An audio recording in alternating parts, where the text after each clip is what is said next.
side here. I don't get it. And then the goals, they open up and somebody turns them in. Guys, we need to get started because we need to make a phone call. Would you all please rise and join with me in reciting the pledge? I pledge allegiance to the flag of the United States of America and to the republic for which it stands, one nation under God, indivisible, with liberty and justice for all. Andy won't be with us today or Wednesday. He's out of state. So he'll be back with us soon. We'll keep him up to date. The first thing we have on the agenda, and they're waiting for us, is Whiffley. Aaron Shum is waiting for us, so Augie's going to call him. Number. Public comment. Oh, yeah, public comment? Okay, 815. Nothing? It's all good. 815. 267.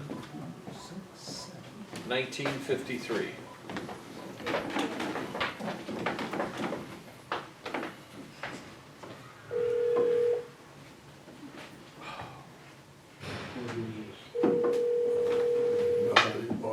Hello. Hey, Aaron, good morning. Augie Griffin, Edgar County. Good morning. Good morning. How are you? Good. How are you? All right, we got the board here meeting in our study session. Yep. Let me get Matt on the call quick. And Gonna pull go that ahead and over. get started.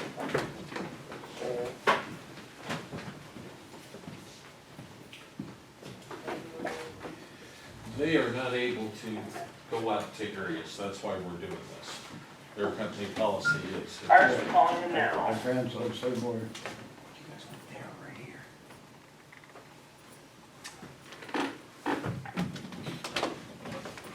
Hello. Hello, Oh. Matt, Aaron. Yeah, it's Matt and Aaron here. How are you guys? Doing well. My opinion. We have a, Eric's okay? It's fine. I think so. we have a study session going on. We have the documents that you've sent us after Donna and I reviewed and went over some things and some issues were addressed. So I guess if you guys have a presentation to make to the board, they would like to hear that, and then they'll have some questions. And then on Wednesday, we'll, if that's appropriate, we'll go ahead and approve the audit. Okay? Okay. That sounds like a plan. Well, thank you first of all for setting this meeting up. We as a firm are still working either remotely or very limited number of people from our offices. So again, thank you very much for setting this up. I'm Matt Sheeler, partner with Whiffley. Also have Aaron Shum on the phone. He is the in charge who did the audit. Just so you're aware, we obviously conducted this audit remotely. As things occurred, we had to go to a remote audit. We were able to meet all the necessary deadlines with the state to get everything filed on time. So just wanted to make sure you guys were aware that we were able to meet those necessary deadlines. So first of all, I want to go over just the overall audit process so you're aware of what we do when we conduct the audit. First of all is our engagement team updates an understanding of the internal controls for those key processes the county has in place. Based on that, we determine further audit procedures that are necessary. We conduct what's referred to as a risk-based audit. At the onset of the audit and throughout the course of the audit, we are conducting various fraud interviews, just asking about any knowledge or being aware of any fraud within the county. As you're aware, we don't audit every transaction that goes in and out of the county. We calculate what's referred to as materiality for the audit, and it's based on the county's opinion unit. So that materiality is really a driver as far as how we test significant transactions in the county. We do confirm significant amounts of assets and revenues with outside third parties to gain that independent verification. an element of unpredictability in the course of the audit. At the end of the audit, we also have an independent concurring review on the audit. So that's someone who's outside of the engagement team. They do a quality control review just to make sure everything looks proper and in accordance with the standards. Overall, our firm audits 12 Illinois County audits, so we do a lot of them throughout the state.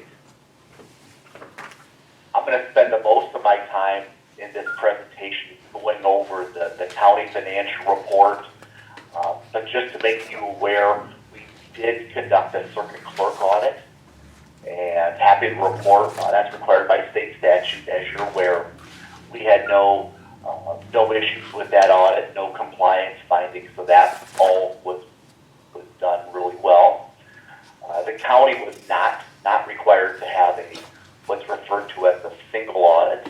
That's if the county receives $750,000 of federal awards. We did not have to do that. So you guys also have a copy of a communication with those charged with governance.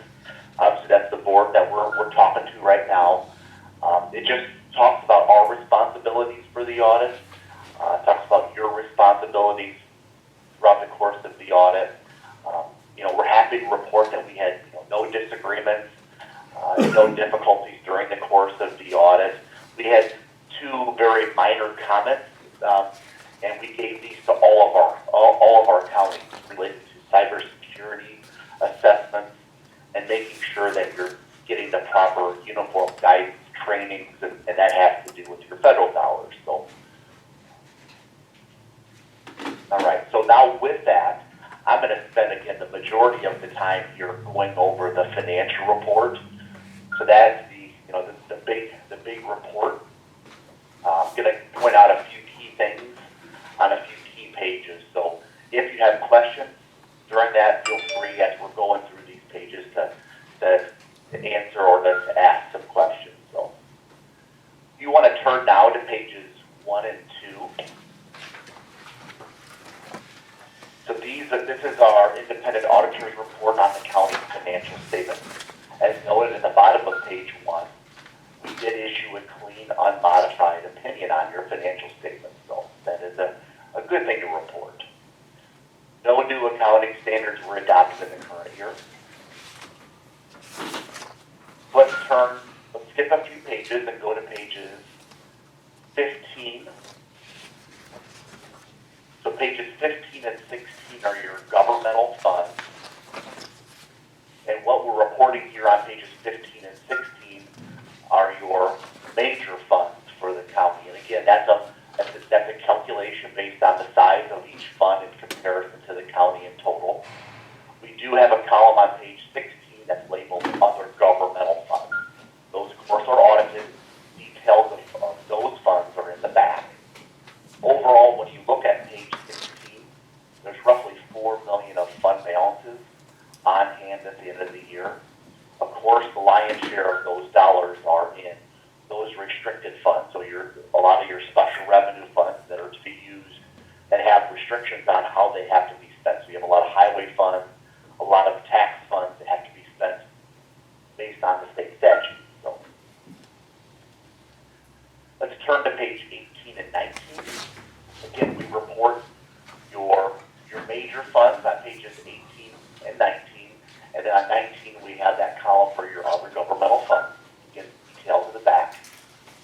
And looking at page 19, third line from the bottom, your net change in fund balance. You can see overall the funds decreased $875,000. That has a lot to do with significant amount of highway projects that happened during the course of the year that were drawing down some fund balances in the past, from years in the past. So let's turn to starting on page 22, starts the county's the notes to the financial statements. If you want to turn with me to page 30. The note at the very top is the custodial credit risk disclosure. Happy to report that all of the county's deposits of $7.3 million were covered either by FDIC or pledged collateral. So that is a good thing to be able to report. Turn to page 31. Note number 5.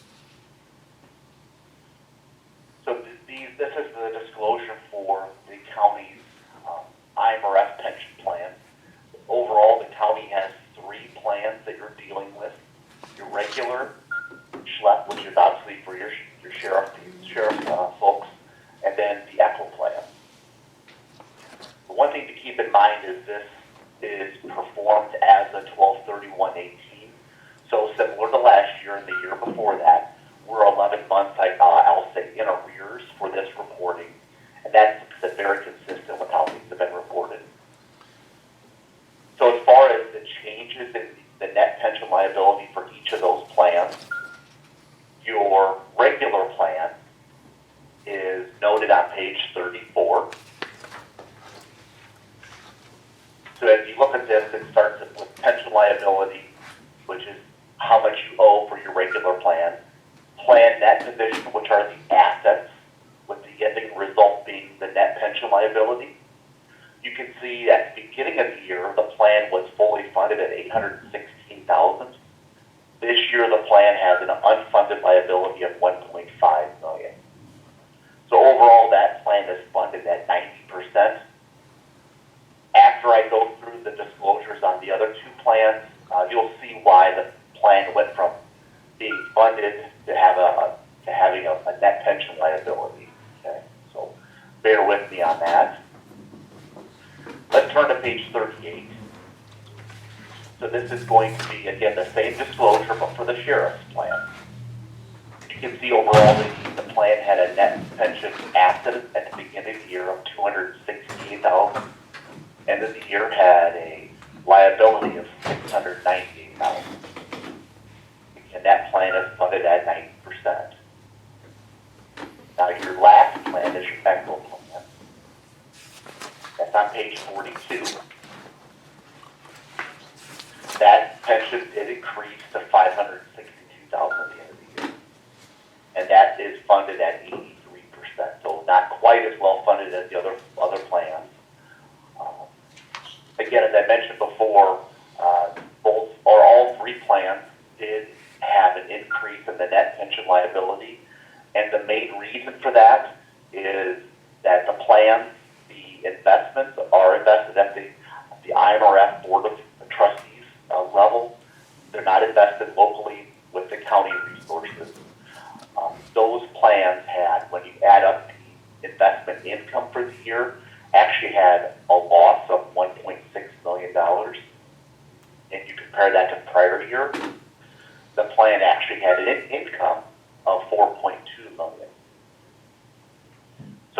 But overall, I'll let you know that there's $24 million of investments to pay those liabilities. My expectation is for your 12/31/19, or I'll say the 11/30/20 audit, that the plan would go back to the results for the 18 year. We're seeing some audits for the next year where the investment income really returns. So, let's turn to page 44, note number 6. This is the long-term obligations footnote. You can see on there that the county has those, the general obligation bonds, notes payable, Matt, and then some debt, some capital lease obligations. Matt, Overall, the county paid down $202,000. Excuse me, sir. Yes, can we go back a second to the retirement plans? sure. We've been making a bulk payment most years. Where would you suggest if we made one this year towards November, where should we put that money? Well, so it was hard to hear the question, but you said when should or where should we make the additional contribution? Yes. Yes. Well, yeah. So I've had a few counties ask that question, and we've had some counties ask and just say,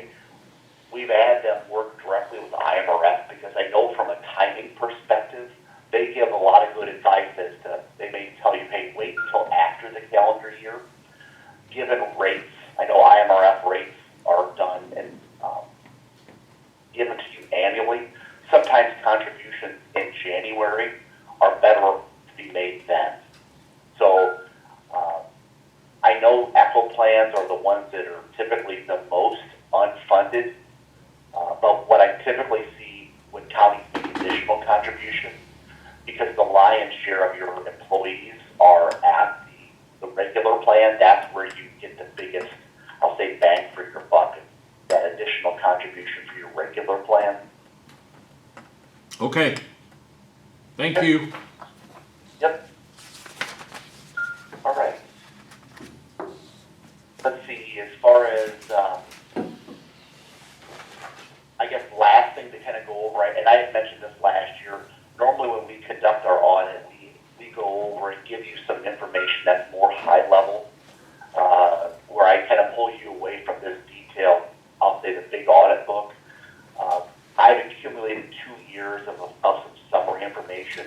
Next year, I feel like I can give you guys a kind of a 3-year history on some of your revenues and expenditures, so I'm building that and kind of moving forward with that. So I know it's difficult to give a presentation like this where, I can't see people's faces, so if there are questions, I'll open it up and just say, we appreciate working with the county through the challenges of, conducting the audit. Everyone did cooperate, and we were able to get the audit done again in time for the state deadline. So with that, I'll just say, are there questions? Well, you were going to talk about the long-term obligations, and I cut you off of that. So did you want to? Oh, I'm sorry. Yeah. I'm sorry. I lost my train there. I thought. Page- Yeah. So let's go back to that. So that again starts on page 44.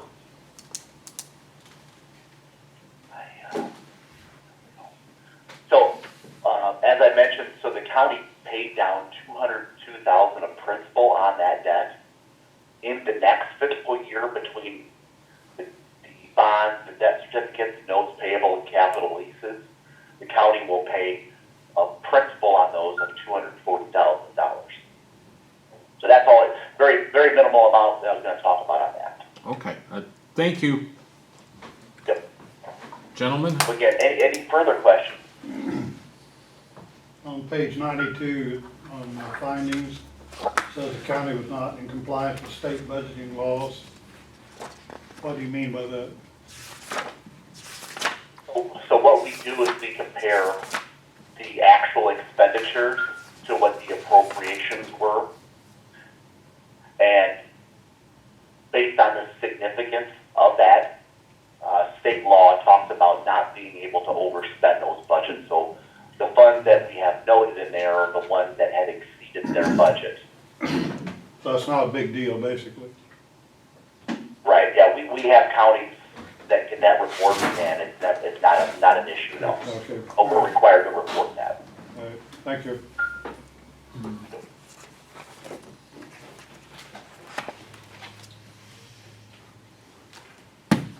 Jeff, we have any other questions? I'm waiting. I'm scanning the room here. Okay. Sure.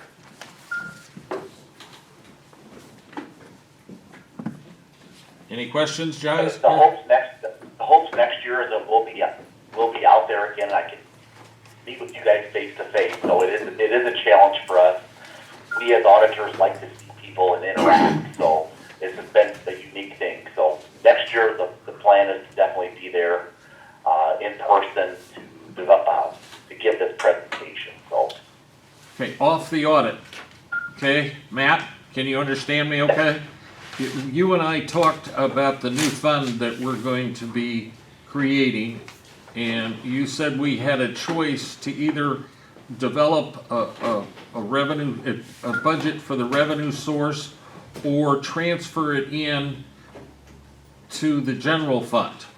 Is that correct? correct. So we That's have correct. And yes. Go ahead. No, I was going to say, yeah, we have some counties that they have a public safety sales tax fund, and they will collect all the revenues in that fund. Then they will transfer it in, and in their budget process, will know which expenses that they're offsetting within your sheriff's department, or we have some counties that will directly pay expenses out of the public safety sales tax fund. So you really do have some options there. My only advice to you is if you decide to transfer monies from that public safety sales tax to the general fund, is that you itemize in your budget which expenses you're going to be offsetting in the county general fund. And by resolution, right? Correct. So we got a choice, guys, so we can, I just wanted you to hear it from him rather than Don and I. Don is aware, but, okay? Any questions on that particular issue? Not at this time. Thank you, sir. Thank you, All right. and Aaron both. So, Thank you guys. We appreciate it. Have a good day. thank you. You too. Bye-bye. Bye.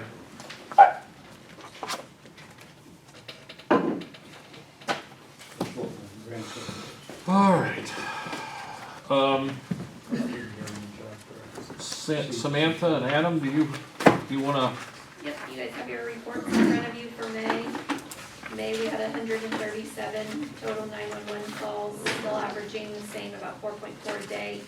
Response times under a minute, 26 emergent transfers, 6 non-emergent, 1 fire standby, 3 deaths. We are seeing an increased amount of deaths in the home from people not wanting to go into COVID. I know my other deputy coroner hat, Scott, we've been talking and we've had to respond a lot more into deaths in the home rather than in the hospitals. 41 treated or refused transport or AMAs, so take your 137 minus 41, that's how many bills we were able to bill. 8 free public assistance rides, 2 appointments, 1 mutual aid, and still at 100% on intubation. The second sheet is percentage of 911s to destination. The not applicables will be your not transported. questions of, Now, sometimes you'll have 2 ambulances go at the same time. Is there a reason the person may be large or something like that? Is that the reason why you do that? Nature of the call, so it Pardon? could, nature of the call. Okay, So it could be that they're large, it could, most of the time it's because they're unresponsive, not breathing is how it gets toned out. So we will take 2 trucks because while Paris Fire is good at responding, not all the volunteer fire departments in the county are good at responding. So we okay, need just extra one. hands. Thank you. Is the public assistance thing this month an aberration, or are you doing something to increase the availability of that, or what's that? A lot of the people that have sought health care have been the uninsured, underinsured, no insured, and use the ED as their primary care. So they do not have a way to get home. A lot of them it's transportation, so they've called 911 to get themselves to the hospital, but then it's 2 a.m. and they have no way to get home from the hospital. And so EMS will, after the ER staff has exhausted all options of trying to get somebody home, EMS will take people home for, if we're unable to get them. A lot of those do come at the hours of midnight when there's not a lot of options around. Now, sometimes Faith in Action, they call like me, Faith in Action, but we're not doing that right now. We're starting Monday with doing that, so that would be a help too. So Yeah. I don't mind doing it, so. Thank you. I mean, your name attached kind of Ah, underlines they the call action me all the piece. time, yeah. We do call Dan, he's Yeah. on speed. Which- dial. They might give you a siren to put on your car so you can get down to the Well, hospital hopefully it faster. doesn't make a noise like the ones ahead. Any other questions for us about ambulance? thank you both for waiting, appreciate it. I got a call from the county fair board on Friday afternoon asking our opinion about whether we should have a county fair here. And my next question to them was, are you working with the health department? Because they said they had a plan to move forward with a fair if the public health department agreed with it. I guess that would be important to know. I bring that up so that you can think about it and we can generally discuss it, I guess, on Wednesday too. I mean, I don't think anybody wants to see the fair canceled, but it has to, be well planned and thought out, I guess. So I just leave it up to you guys to discuss. I have a question for Dan. When's the next public health board meeting? This month would be what, next week? It's the third.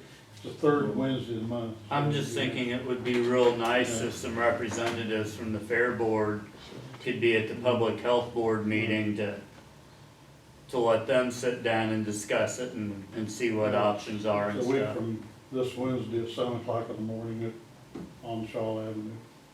This doesn't have to rush. They've said that they would like to make a decision one way or the other by the first, or by the end of the month. Could you, get back with some of the fair board members and see if they could be there? Cause I mean, That'd be good, I think. yeah, I think it'd And they be may great. already be planning, because they were gonna reach out to the public health board already. Okay, good. Yeah, I just think I'd love to see them two get together and talk about Well, the you know, the health possibilities. department, they got their plan, I see no problem with that, you know, as long as they do their thing, I'm good with any of it. I think Indiana Get canceled back their to as state normal as fair. we can. Yeah, so. Yeah, Indiana canceled. Right. Of course, no decisions made about the state fair here in Illinois.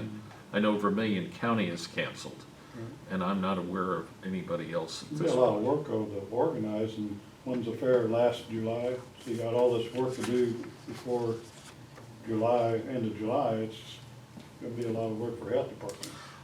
I'll find out as much as I can, and we'll talk back more about it on Wednesday, unless No. you, go ahead. Bio County, they're gonna have, of course, the carnival's not gonna be there, but they're having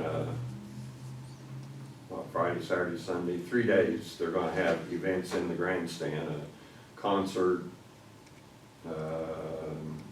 I'm not sure, I think some kind of race, and I don't know whether it's a tractor pull.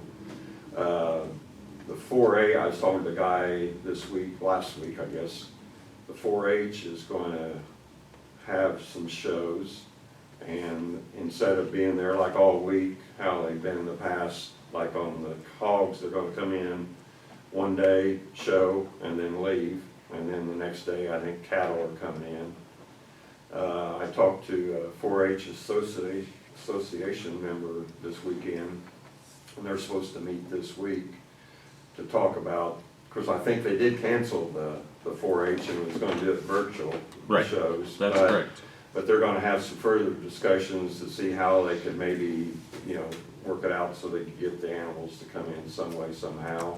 I know this past weekend, there was 3 shows down in Clark County, pig shows, and everything went fine. They had talked with the health department, and, they told them social distancing and that kind of stuff. And then 2 weekends ago, they had another show down there. Next weekend, or the weekend after, there's another pig show here in Illinois, so, they're starting to have some of these livestock shows around different places. And then, even though they canceled the Indiana State Fair, this one individual told me that for the 4-H kids, they're gonna somehow work it out where they can maybe bring 2 animals in, and Of course, they've got a huge facility, if you've ever been Right. there, it's amazing. so, and I encouraged the 4-H guy to see if they could somehow, at all possible, work it out where the kids can bring some of these projects in. Might just Because, take they worked longer. all year, Right. and to say, you can't, if they can safely do it, I think it needs to be done. And the same way with the county fair, I think, obviously the carnival's not coming in, but maybe they can do some of the events somehow to give the opportunity to people. Yeah, grandstand events would be the big challenge, because they're still, But in Indiana, or in Terre Haute, they're gonna continue with the grandstand Yeah. events 3 different nights. A little more lenient there than Christmas. yeah, Well, that's, yeah. true. Yeah. And of course, those of us who like junk food, which surely, Come to my house, I'll fry something and that for you. Like that dead cat I hit the lightning. You don't So I would want to- encourage the fair board, from my perspective, to do what they can, and hopefully the health department will work with them to make Sounds good. recommendations on how they can safely do it. Sounds yeah, good. I think Yeah, I that's agree with key. Carl. Anything else on that issue? Derek, airport we have an agenda item that basically says, action on airport construction bids or related alternative. Thank you, guys. Have a safe day. Thank you. Yeah, so, basically, we're at a decision point, was potentially, to accept the greatly increased bid from, our asphalt contractor, for the resurfacing of the parallel taxiway at the airport. So there's several options there, and I'm trying to pull it up, but basically what it amounts to is, and I say, when I say greatly increased, the original bid that included the last piece of the ramp to basically make a complete rectangle, and the resurfacing of the taxiway and asphalt was only, let me get this wrong, Jeff, do you remember exactly? I'm looking for my notes, I just had. Basically, the first time around, we had a few bidders. This time around, one bidder, and they increased their price for a reduced project by 20% or more. It was ridiculously high. So we can accept said bid and get our taxiway resurfaced. We can try to fold it in with another project, a bigger project. We can potentially try to look at what a concrete resurfacing of the taxiway would look like, or some variation in between. So there's a couple factors involved. Or rebid, What's that? or rebid the thing. Just go again, which I think is the definition of lunacy, right? So, expecting a different answer, and that was something I should have asked Aaron about. We talked about that previously. Just where things are going, I don't, it doesn't seem like there's going to be a slowdown as far as these contracting jobs that are coming up, which means prices go up. There's not hungry contractors, at least as it pertains to the asphalt, it seems. So, trying to be a good steward of state, federal, and of course our own funds, what's the best thing to do? And I think the biggest decision factor for me is, is it safe and reasonable to go another year with the parallel taxiway in its current state? So we did put a Band-Aid on it. Just so you have it. Thanks. This is the most recent one, right? Yep. And I don't have the old one, but.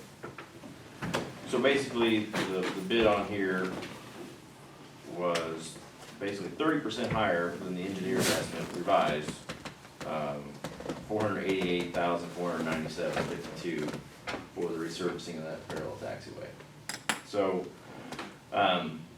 from our standpoint, I think our biggest concern is, can we go another year, potentially two, with that taxiway in its current state? So, we need to reach out to Tom. He'll be here on Wednesday.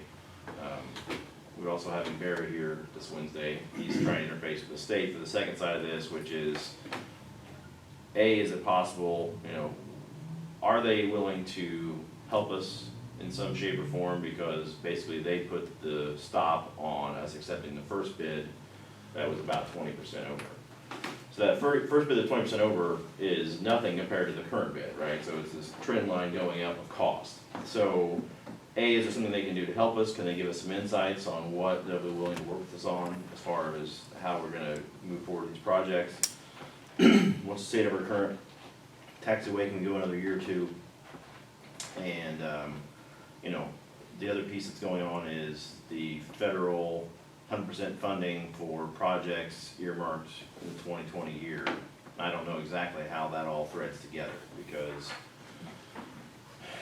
Barry was trying to explain it to me, but even though it's 100% federal funding, we still have to have certain amounts banked with the state as far as the projects go. So we can't go in a year where we have only 1 year banked and have a $3 million project. That's not how this federal funding works. So there's a lot of balls in the air right now. Unfortunately, I don't have a lot of answers as far as the questions I have that I just stated. But what else? What other concerns does anybody have? I wanna know what your feelings are on the condition of the taxiway currently, and if it, If that's bad, and if it's not bad, then. yeah, and I Has know we Aaron don't looked have. at it, or someone that knows, Has some engineering. wherewithal. Well, Barry may be able to take a look at it if he gets here soon enough on Wednesday morning. Yeah. And you're waiting for input from Tom. You haven't been able to talk to Tom in a Yeah. few days. Well, maybe have Aaron Lawson go up there and look at it prior to Wednesday and see, have him give us an opinion, you know, can this last for a couple of years? Should you, Yeah, and I don't doubt Aaron's expertise, however, his eye as far as timing for, you know, a road vice a taxiway are different just because of the amount of traffic that covers them, you know. Would the that price be concern less there. if you wait a year? Would the bid be? Probably not. That's what I'm saying, yeah. And we may go the concrete route, which may be, you know, slightly more expensive, but may last a little bit longer, Yeah. you know. Originally, when we had, the original iteration was they're gonna try to do it in concrete. The final piece of the pad that we were gonna pour was gonna be in concrete, and they went back to asphalt, so. Concrete's gonna take longer to do before it's usable, which means it's gonna take longer to find a window to do it in. Yeah, I You mean, know, that's why the condition of it currently is, like I said, it kinda hinges a lot on that. Now, part of this that we should keep in mind and should color our decision is, you know, it's not like an airport that you fly into in Indianapolis or whatever. There aren't parallel taxiways all over that airfield. We currently have one parallel taxiway that covers about half of our main longer runway, right? And under normal circumstances, when we're not busy, when we're not dealing with sprayers and things like that, most planes and most airfields, to include our own, depending on the winds, will just back taxi on the active runway to get off on wherever they need to get off to the ramp. So if tomorrow our parallel taxiway sank into the earth, we wouldn't have to close our airport, and frankly, operations wouldn't change that much. It would potentially be a big hindrance during spray season. That's kind of what a lot of our projects have been with an eye towards, because frankly, that is the primary economic driver of this airport, right? Now, that you get into stuff, I mean, the safety reason why you have parallel taxiways is if you have published approach and you're flying in close to weathermen's, you don't want another airplane taxiing on an active runway when you can't see the runway until you're basically making a decision to land. So, you know, we certainly want to keep our parallel taxiway. In the future, we may even consider expanding it. But if there was a good enough economic reason to hold off, we could potentially, and this is outside of any FAA or legal obligations, which would totally trump this, but we could make the decision, hey, we're gonna no-tam out our taxiway, tell people not use it for the next year while we get things set up to have a project that makes sense financially. Again, Barry may have a total answer, FAA may say, no way you're doing that, right? But just from a layman's perspective on the airport, that parallel taxiway, it's not like it's the runway. So, You say the bid's over 400,000, how much the county have to pay the 400,000? so for this project, it'd be 5%. That's not bad, 5%. Well, I mean, it's irritating the fact that, you know, the prices have gone up what they are, and so, you know, my tertiary reasoning for all this is if I could stick my finger in the guy's eye that decided to jack up his prices on us, then I'm all for it. Now, that's lower in the hopper, but it's certainly something I'm thinking about. You just get one bid, just have one bid? Yes. From our original commitment on this project, if we accepted this bid, it would cost us an extra $5,000. That's Just not to give you bad, an idea. if I know, but it's, you know, it's, Well, like I Irksome. said, yeah, and that may be the board's decision on it, you know.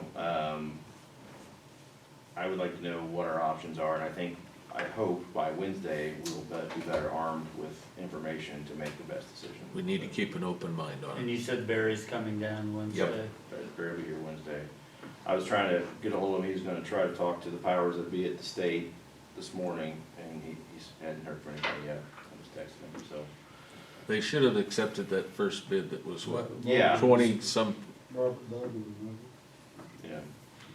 oh well, it is what it is. Well, We because- just gotta face it. Jeff, do you recall so this revised engineer's estimate is basically on par with the first bid? Yeah, Correct? but see, we've cut stuff out of this now. You're Oh, not yeah, gonna we did all get kinds the, of stuff, we remember the conversations about the road and the materials and things like that, trying to cut it down. So basically, the second bid around is 50% over the original engineer's bid. My math may be off, but it was 20% and 30%, so, it just keeps getting worse. yeah. So, Asphalt prices just keep climbing for whatever reason. Oral's down, why would asphalt go up?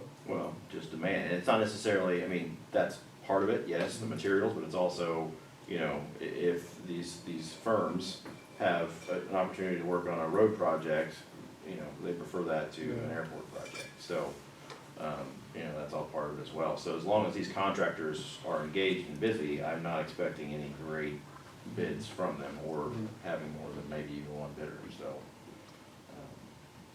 It's just kind of the state of things, so, we need to be nimble and try to make the best decision we can, and kind of have the overarching, plan for our airport where we want it to be in a few years. We can move that ball down the field and use this as kind of a springboard for those conversations. If you put it out for concrete instead of asphalt, would you get more bids, you think? That's a potential. Potentially. Yeah, right.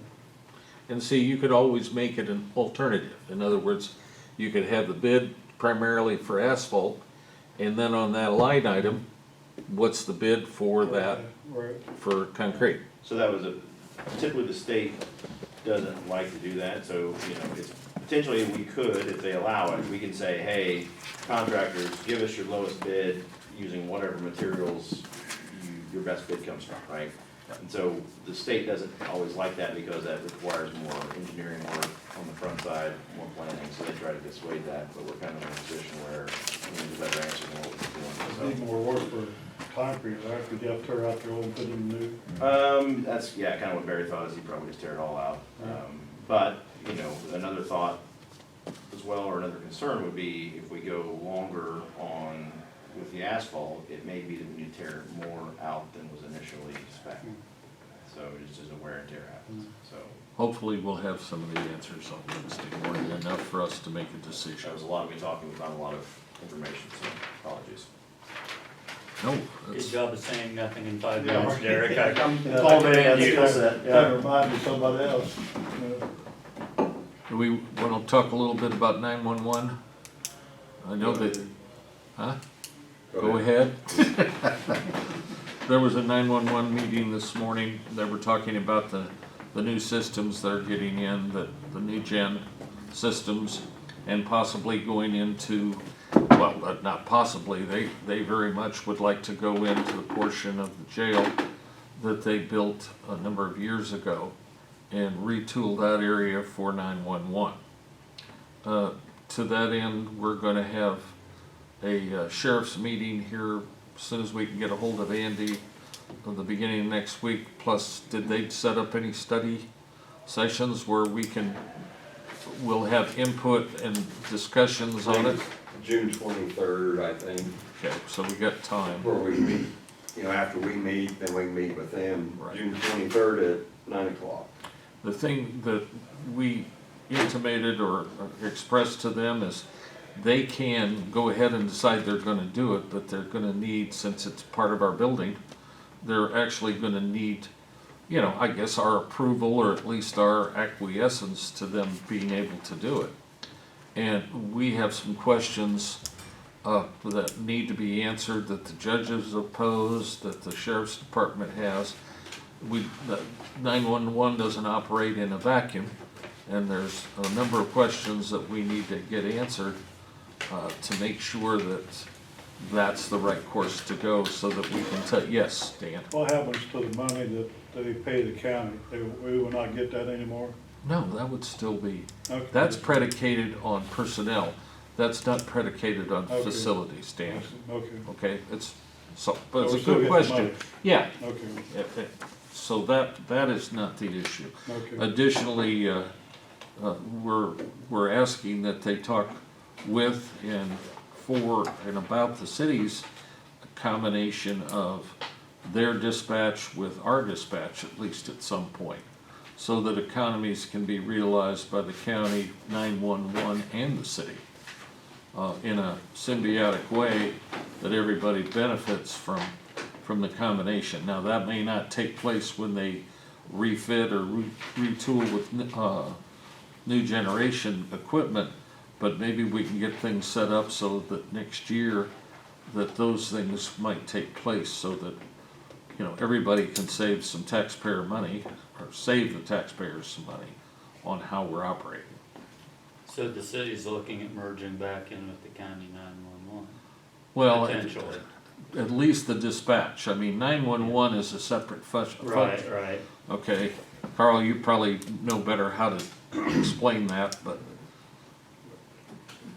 Yeah, basically the city wants to have discussions, so we would just basically take over their dispatching. Right. You know, with the same personnel that we currently have. Sure. There might have to be an additional employee, there might have to be 2 people on each shift, you know, something to talk about and look at and everything. Nanette's been getting some prices and adding all that up to move just from the front part for the current dispatch to the back room is gonna cost close to $100,000 in everything they're wanting to do. So that's something to consider. They got the money, though, don't they? Pardon? Don't they have a lot of money? Now they've got, I think it's like $750,000. they did also, Nan wrote a grant for 911 and some of the new gen equipment, and they are going to receive almost $200,000 in grant money for that new system, so. And I think that system is like 300-some thousand. Right.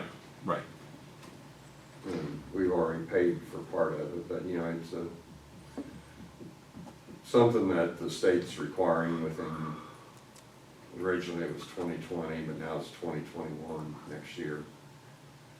But, we've already purchased, 911 has already purchased the equipment, and they're wanting to install it later this summer. That's why they're wanting to push so quick to get this done. Nanette says that with the additional equipment that we're going to acquire with this new system, that it won't fit real well in the current radio room. I think if you want to make it happen, it can happen. It's just whether you want to do it or not. There's more issues why they're wanting to get out of there than just the equipment. It's just, there's other issues, and they just want to get out of where they're at and move back there and kind of be by themselves. But there's other things that go into this decision, you know, like Jeff had said, with what the judges are wanting to do with video, you know, instead of bringing all the prisoners up all the time, you know, do some of it by video. And, you know, we gotta figure out where we're gonna be able to accommodate that. So, you know, there's just other factors. You know, we talked this morning, you know, tomorrow the insurance company is coming to meet with staff and discuss that, look at our facility. Hopefully soon they'll be making this decision on whether they're gonna let us open the jail, you know. That's still up in the air. So there's just a lot of things going on, and you know, they just wanna move. Well. Yeah, we're sharing the building and we need to figure out the best way to do that. Right. Yeah. So, you know, we're gonna meet within the next week or so, the sheriff's committee, meet with probably Nanette and sheriff and chief deputy and discuss some of these things with corrections, and maybe we'll have an answer soon on from insurance company on whether we're gonna open the jail. You know, they might say, nope, you're not opening. So, you know, then we're gonna have to assess things and just see how it's, so anyway, but basically the 911, when they met this morning, most of the members said they'd like to see the dispatch move back there. But to me, from the county perspective, you know, we got a lot of things to consider besides just other things to consider.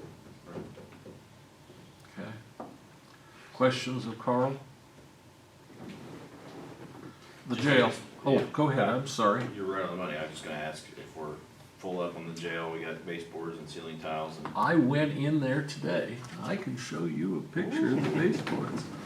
We got tile baseboards. They've got a little housekeeping to do. There's some cans of caulking, or some tubes of caulking, and there's some few odds and ends around, which I've been assured that the place is gonna be. I'll be allowed to go in and look at it. Will you? you got your own room. Yeah, I'd go right now. I gotta play golf.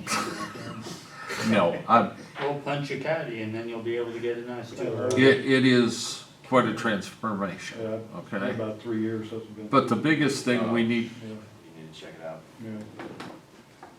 Last time I was there, I had to go pick up my son, he was in trouble. the biggest thing we need to do well on tomorrow is the personnel, Yeah. okay? That's paramount. You can have the best jail structure in the world, Right. and if it's not being operated correctly, that's an issue. Conversely, you can have a jail Documented that is not that great, and it could be one of the best run jails in the world. We need to be in there and show what kind of training and personnel accomplished and accountability, and that's what we're hoping that we'll be able to do tomorrow morning, so. I mean, I have every confidence that our personnel will be up to No, snuff at this so too. point. I'd say, same time, it needs to be pointed out that the difference between my first walkthrough of the jail 2 years ago probably, and what it looks like the last time I was in, which was mostly finished, is night and day. Night and day. It looks really good.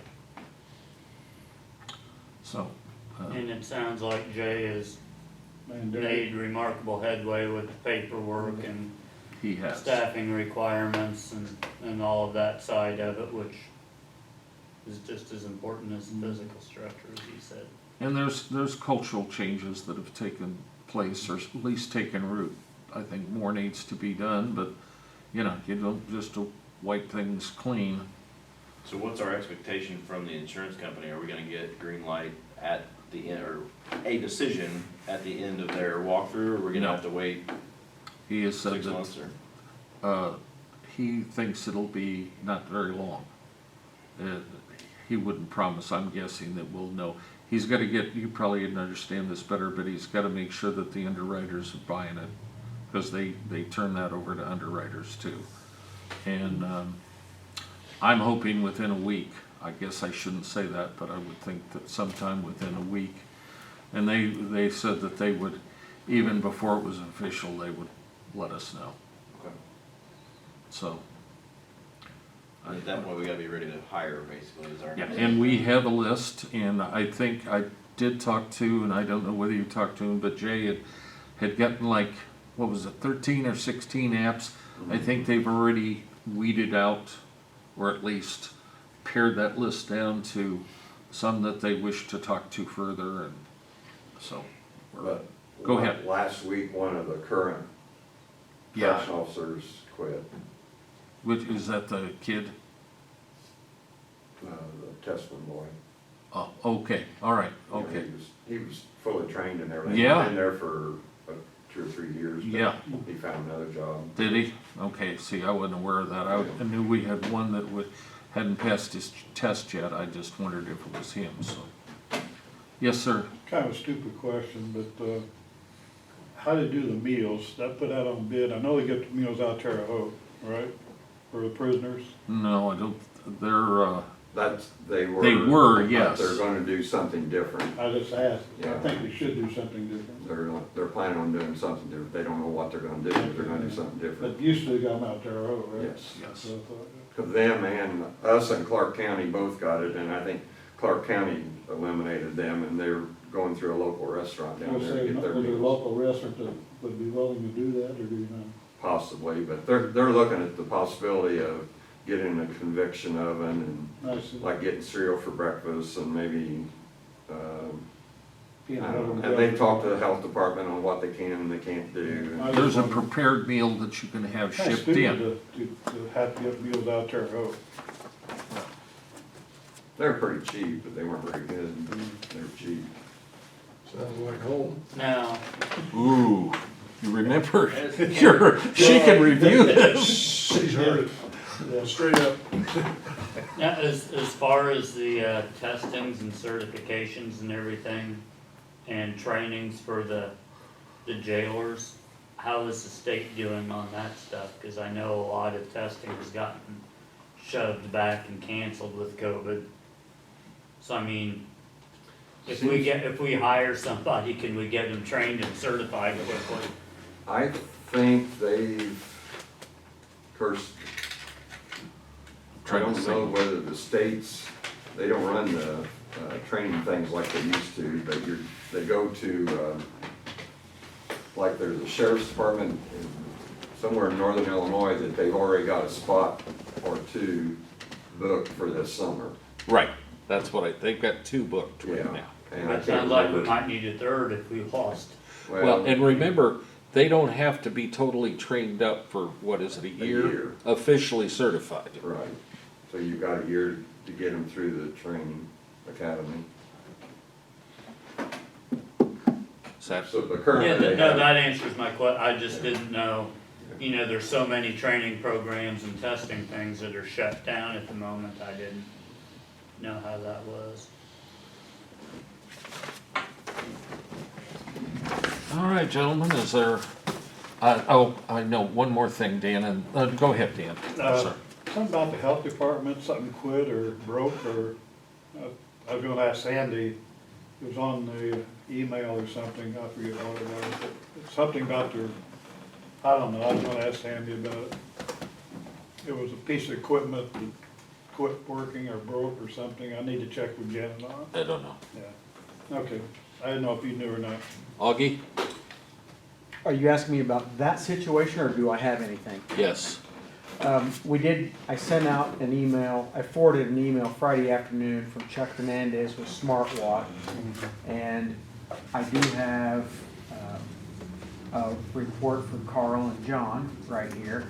But to answer your question, Dan, yes, there was as I understand it, a broken piece of equipment. Now, I dare not try to explain what it is, because I won't get it right, but supposedly they're gonna go in and fix it now, and then it'll have a brand new system, so to speak, Okay, I'll check for a with long Janet. time. so you're talking about on the heating and cooling? Yes. Okay.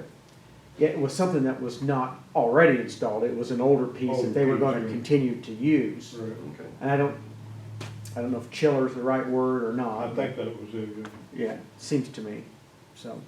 okay. And anything else? The last minute agenda item, should we mention that? Yeah? Oh. Yes, Okay. I'm sorry. I had the agenda set and packets done, ready to go Friday afternoon. Well, this morning at 8:45, I checked my email, and I had a request from Sonia down at Castle Finn inquiring, when do they have to have their application in for their special event liquor license so they can do their July events. So I took it upon myself that I could ask for forgiveness instead of permission. I went ahead and added them at the end of the agenda. Otherwise, because we have to approve that on Wednesday. Otherwise, it'd be next month, July, and, then it'd be August 1st before they could get going. So knowing that everybody wants to get back into business, I went ahead and put that on the agenda, and it is documented. I did get it changed and posted before 9 a.m. Thank you for taking care of that. Yes. Perfect. Anything else I think that's enough. Yep. from your office? Okay. We're good. Everything going fine now that the courthouse is back open? As far as I know, yeah, I've not heard anything to the contrary. Yeah. I think people are, I can't speak for every employee, but I think they're glad that there's only one entrance into the building now. So, I mean, there has only been one since the COVID thing, but I think the continuation of there only being one entrance into the courthouse, I think is widely acceptable. Okay, thank you, Augie. Any questions of Augie? One thing that's on the agenda that we haven't discussed here, and I would just ask you to read it carefully, is the thing that Don did, the resolution on the interest and late payments and all that stuff. And he will be here to discuss that with us so we can make the appropriate either additions, corrections, or passage of that document. So if you would, if you have questions on his intent or things that might be changed, if you would contact him and let him know, okay? Yes. I just glanced at this last sentence on this resolution. It says, the county treasurer at his discretion be encouraged to set the installment due dates sometime during the month of August and October.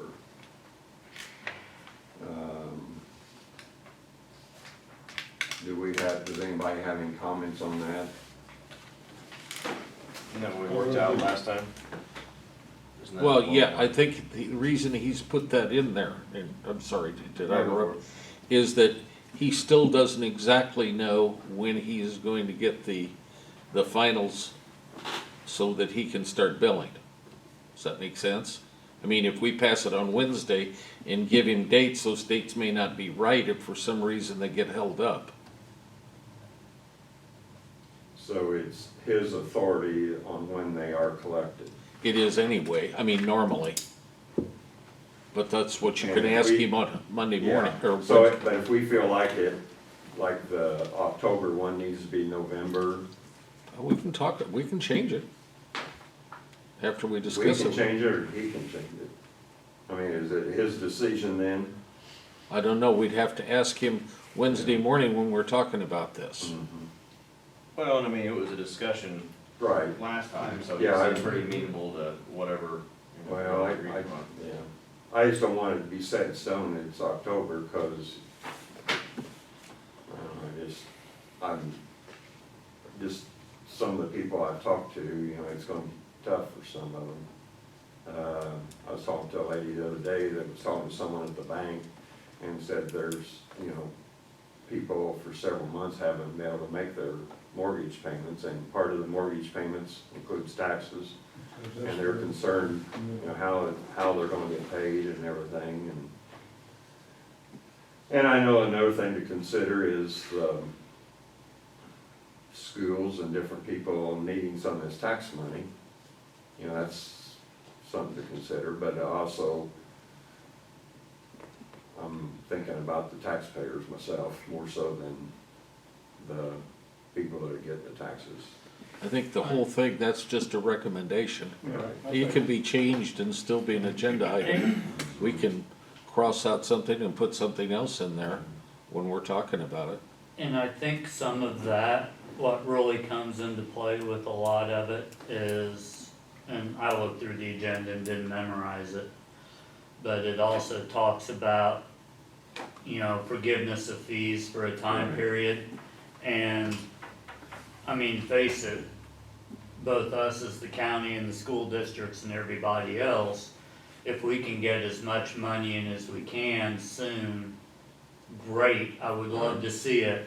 But as long as, if somebody's in a bind and can't make it by October and November's better, and as long as we waive the fees, you know, then they can still wait until November and not be punished by it. But if it helps us get the money from the people that do have it in Right. time. I understand. So, yeah, I hear your point,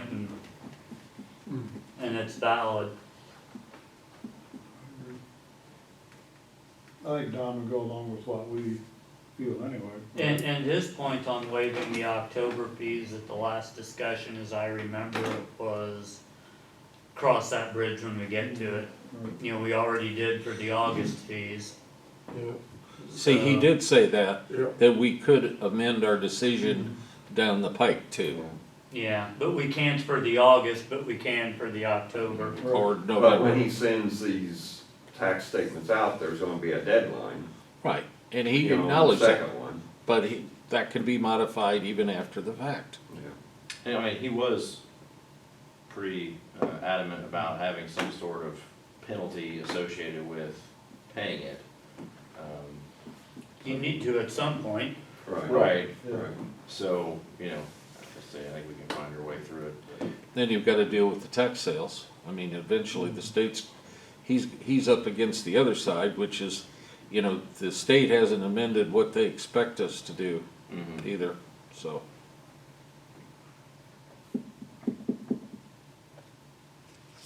Yeah, we can go way through that, we can talk it out. on Yeah, Tuesday. I figured it would be best just to, Yeah. but these things are important to think about, I mean. I was trying to think if there was anything else.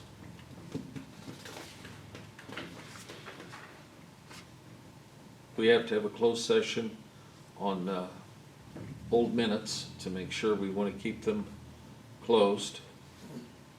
What else, anything else, Augie?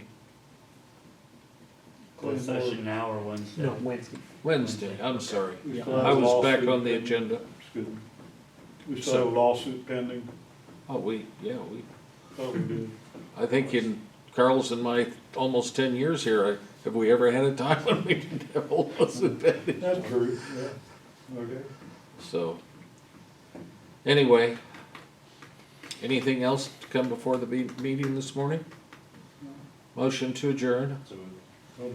Derek moves, Dan seconds. All those in favor signify by saying aye. Aye. Opposed, nay. We are adjourned. Thank you.